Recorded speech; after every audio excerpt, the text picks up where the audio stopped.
जी नमस्कार।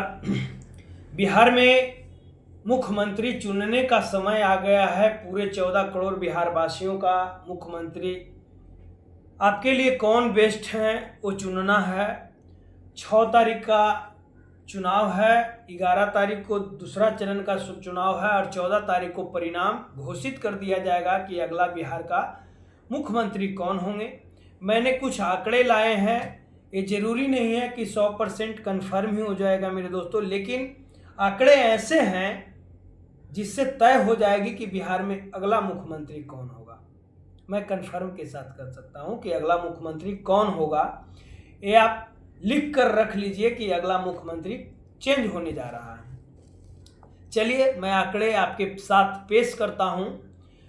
औरंगाबाद में 6 विधानसभा है, जिसमें 2 बीजेपी जीतेगी और 4 आरजेडी जीतेगी और अन्य दलों को नहीं मिलेगा। दरभंगा में 10 विधानसभा है, जिसमें 5 बीजेपी जीतेगी, 4 आरजेडी जीतेगी, एक जन स्वराज पार्टी है, प्रशांत किशोर सूत्रधार हैं उसका, वो जीतेंगे। पटना में 14 विधानसभा है, जिसमें 9 बीजेपी जीतेगी, 4 आरजेडी के खाते में जाएंगे, महागठबंधन के खाते में जाएंगे और एक जन स्वराज के खाते में जाएंगे। गया में 10 विधानसभा है, जिसमें 4 बीजेपी जीतेंगे और 6 आरजेडी के खाते में जाएंगे, महागठबंधन के खाते में जाएंगे और टोटल और अन्य दलों को कुछ भी नहीं मिलेगा।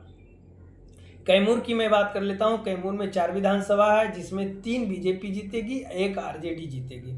यहाँ पर बीजेपी मजबूती के साथ खड़ी है। गोपालगंज की मैं बात कर लेता हूँ, जहाँ पर 6 विधानसभा है, जिसमें 2 बीजेपी जीतेगी और 4 महागठबंधन के खाते में जाएंगे। यहाँ पर महागठबंधन मजबूती के साथ चुनाव लड़ रही है। भागलपुर की मैं बात कर लेता हूँ। भागलपुर में 7 विधानसभा है, जिसमें 4 बीजेपी जीतेगी, यहाँ पर बीजेपी मजबूत दिख रही है और 2 आरजेडी महागठबंधन के खाते में जाएंगे, 1 प्रशांत किशोर के खाते में जाएंगे। नालंदा की मैं बात कर लेता हूँ। नीतीश कुमार के गृह जिला नालंदा है। यहाँ पर अभी 7 में 7 नीतीश कुमार जीते हुए हैं, लेकिन इस बार का चुनाव कुछ अलग होने जा रहा है।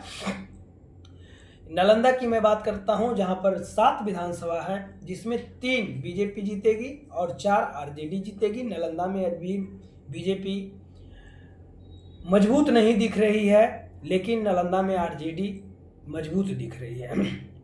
खगड़िया की मैं बात कर लेता हूं। खगड़िया में 4 विधानसभा है, जिसमें दोनों को मिलेगा, बीजेपी को भी 2 मिलेगा और आरजेडी को भी 2 मिलेगा। मधुबनी की मैं बात कर लेता हूं। मधुबनी में 10 विधानसभा है, जिसमें 5 बीजेपी जीतेगी, 4 आरजेडी जीतेगी, 1 जन स्वराज के पार्टी हैं वो जीतेंगे।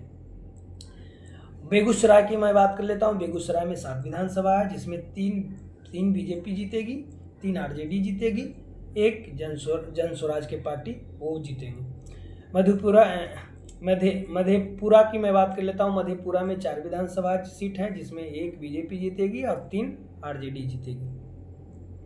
सीतामढ़ी की मैं बात कर लेता हूँ। सीतामढ़ी में 8 विधानसभा है, जिसमें 5 बीजेपी जीतेगी और 3 आरजेडी जीतेगी। सिवान की मैं बात कर लेता हूँ। सिवान में 8 विधानसभा है, जिसमें 3 बीजेपी जीतेगी, 5 आरजेडी के खाते में जाएंगे। कटिहार की मैं बात कर लेता हूँ। कटिहार में 7 विधानसभा है, जिसमें 3 बीजेपी जीतेगी, 2 आरजेडी के खाते में जाएंगे और एक और पार्टी है, ओवैसी जी का पार्टी है, उसमें आप कटिहार में 2 सीट ला सकते हैं।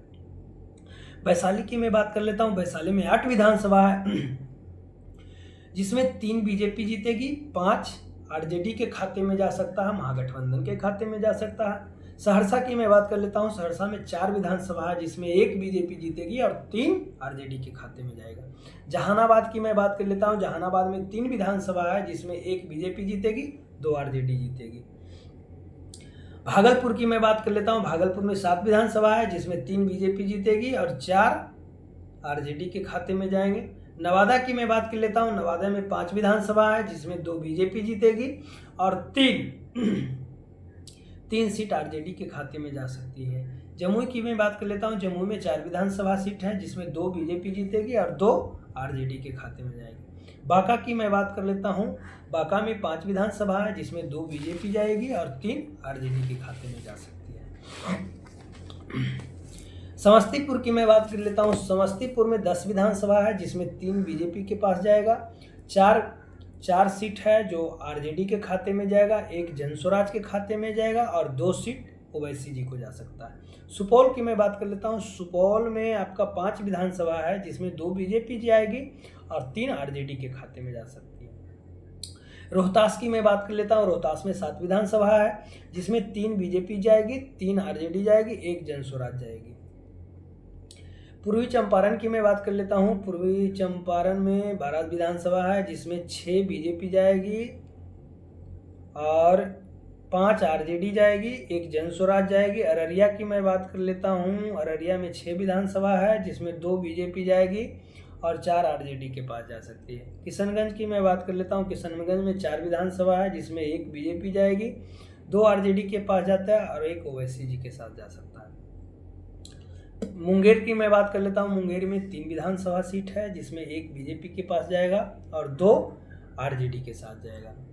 अरवल की मैं बात कर लेता हूँ। अरवल में 2 विधानसभा है। अरवल में बीजेपी वहाँ नहीं कुछ दिख रही है लेकिन आरजेडी वहाँ बहुत मजबूती के साथ है, जहाँ पर 2 विधानसभा आरजेडी के साथ जाएगी। सारण की मैं बात कर लेता हूँ। सारण में 10 विधानसभा है जिसमें 5 बीजेपी के साथ जाएगा और 4 आरजेडी के साथ जाता है और 1 जनस्वराज के पास आ जाएगा। मुजफ्फरपुर की मैं बात कर लेता हूँ। मुजफ्फरपुर में 11 विधानसभा है जिसमें 3 बीजेपी के साथ जाएगा, 6 आपको महागठबंधन के साथ जाएगा, 2 ओवैसी जी को साथ जाएगा। शेखपुरा की मैं बात करता हूँ। शेखपुरा में बीजेपी कुछ नहीं दिख रही है। शेखपुरा में 2 विधानसभा है जिसमें दोनों में आरजेडी बढ़त बनाई हुई है। पूर्णिया की मैं बात कर लेता हूँ। पूर्णिया में 7 विधानसभा है जिसमें 3 बीजेपी के साथ जाएगा, 3 आरजेडी के साथ जाएगा और 1 ओवैसी जी के साथ जा सकता है। बक्सर की मैं बात कर लेता हूँ। बक्सर में 4 विधानसभा है जिसमें 1 बीजेपी और 3 आरजेडी जाएगी। शिवहर की मैं बात करता हूँ। शिवहर एक विधानसभा है जिसमें 1 बीजेपी बढ़त आरजेडी बढ़त बनाए रहेगी। लखीसराय की मैं बात करता हूँ। लखीसराय में 2 विधानसभा है जिसमें बीजेपी को 1 मिल सकता है और 1 आरजेडी को मिल सकता है। पश्चिमी चंपारण की मैं बात करता हूँ। पश्चिमी चंपारण में 9 विधानसभा है जिसमें 5 विधानसभा में बीजेपी जीत बनाएगी, यहाँ पर मजबूती के साथ बीजेपी है और 3 आरजेडी के साथ जा सकता है और 1 जनस्वराज के साथ जा सकता है। मैं बता देना चाहता हूँ अभी बढ़त बनाए हुए है आरजेडी। जिस प्रकार से तेजस्वी प्रसाद यादव ने लोगों के साथ मिलना शुरू किया, लोगों के साथ बात करना शुरू किया, इससे क्या साबित होता है मेरे दोस्तों वो आप हमें बता सकते हैं कि तेजस्वी प्रसाद यादव ने अभी घोषणा किया है कि मैं 20 महीने के अंदर जिस घर में सरकारी नौकरी नहीं है उस सरकारी नौकरी बांटने का काम करूंगा। बाकी के लिए जय हिंद।